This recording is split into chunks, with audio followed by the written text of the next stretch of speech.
Hello বন্ধু, আসসালামু আলাইকুম। Welcome back to my YouTube channel Surmi's kitchen.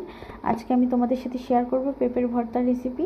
এখানে 2টা পেঁপে ভালো করে পরিষ্কার করে কুকারে দিয়ে দিলাম পর্যাপ্ত পরিমাণে পানি। এখন এটাকে আমি চুলায় বসিয়ে দেব। 6 থেকে 7টা সিটি আসা পর্যন্ত অপেক্ষা করব। 6 থেকে 7টা সিটি আসলে এটা খুব ভালোভাবে সেদ্ধ হয়ে যাবে। এই দেখেন, এটার কালারটাও চেঞ্জ হয়ে আসছে। হালকা হালকা পানি আছে, এগুলো শুকিয়ে নেড়ে চেড়ে ভালোভাবে এগুলো শুকিয়ে নিব। তারপর আমি এটাকে একটা বাটিতে ঢেলে রাখবো ঠান্ডা হওয়ার জন্য। এবার আমি চুলায় একটা তেলে কড়াই বসিয়ে দিব। এটাতে সামান্য একটু পরিমাণে তেল দিব আর দিয়ে দিব কয়েকটা শুকনো মরিচ। শুকনো মরিচগুলো ভালোভাবে ভেজে নেব নেড়ে চেড়ে। তোমরা কে কোথা থেকে আমার ভিডিওটা দেখছো প্লিজ কমেন্টের মাধ্যমে জানাবে। আমার ভিডিওটা ভালো লাগলে একটা লাইক শেয়ার করে দেবে আর আমার চ্যানেলটা সাবস্ক্রাইব করে দেবে। এখন আমি এই তেলে কড়াইতে কিছুটা পেঁয়াজ আর কাঁচামরিচ ছিঁড়া দিয়ে দিলাম পরিমাণ মতো তেল। তোমরা চাইলে কম বেশি করে নিতে পারো তেলটা। আমি আমার পরিমাণ মতো দিয়ে দিয়েছি। এখন এই পেঁয়াজ আর কাঁচামরিচটাকে খুব ভালোভাবে ভেজে নিতে হবে। চুলাটাকে মিডিয়াম হিটে রেখে পেঁয়াজগুলো ভেজে নেব। পেঁয়াজগুলো যাতে পুড়ে না যায়, পুড়ে গেলে কিন্তু খেতে ভালো লাগবে না। এখানে আমি 5 থেকে 6টা শুকনো মরিচ নিয়েছি, দিয়ে দিলাম 1 চা চামচ লবণ। এখন এটাকে হাত দিয়ে ভালোভাবে মিক্স করতে হবে যাতে একটু দানা দানা না থাকে।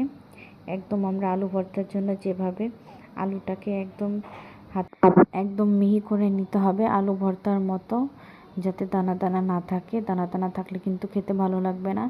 এটা কিন্তু একদম দেখতে মনে হবে যেন পাটায় বেটেছে।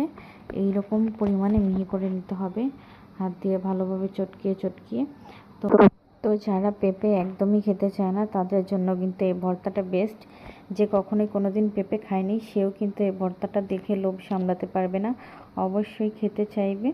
তো তোমরা বাসায় প্লিজ এই রেসিপিটা ট্রাই করবে। এখানে দেখো আমার পেঁয়াজটা খুব ভালোভাবে ভাজা হয়ে গেছে। এখন কিন্তু এর ভেতরে সামান্য একটুখানি আমি হলুদ গুঁড়ো দিব, জাস্ট কালারটার জন্য, বেশি দেওয়া যাবে না তাহলে আবার গন্ধ করবে।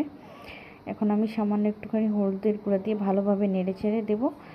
এবার আমি ওই পেঁপে মাখাটাকে এটার ভেতরে আস্তে আস্তে করে দিয়ে এটাকে খুব ভালোভাবে অনেকক্ষণ সময় নিয়ে নাড়াচাড়া করে ভেজে নিতে হবে।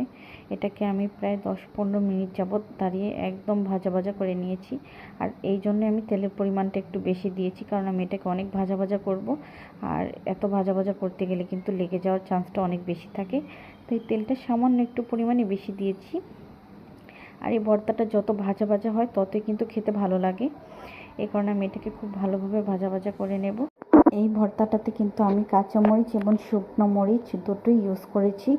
তোমরা চাইলে কাঁচামরিচের বদলে বোম্বাই মরিচটা ইউজ করতে পারো, কিন্তু এই ভর্তাটাতে কাঁচামরিচ এবং শুকনো মরিচ দুটোই ব্যবহার করতে হবে।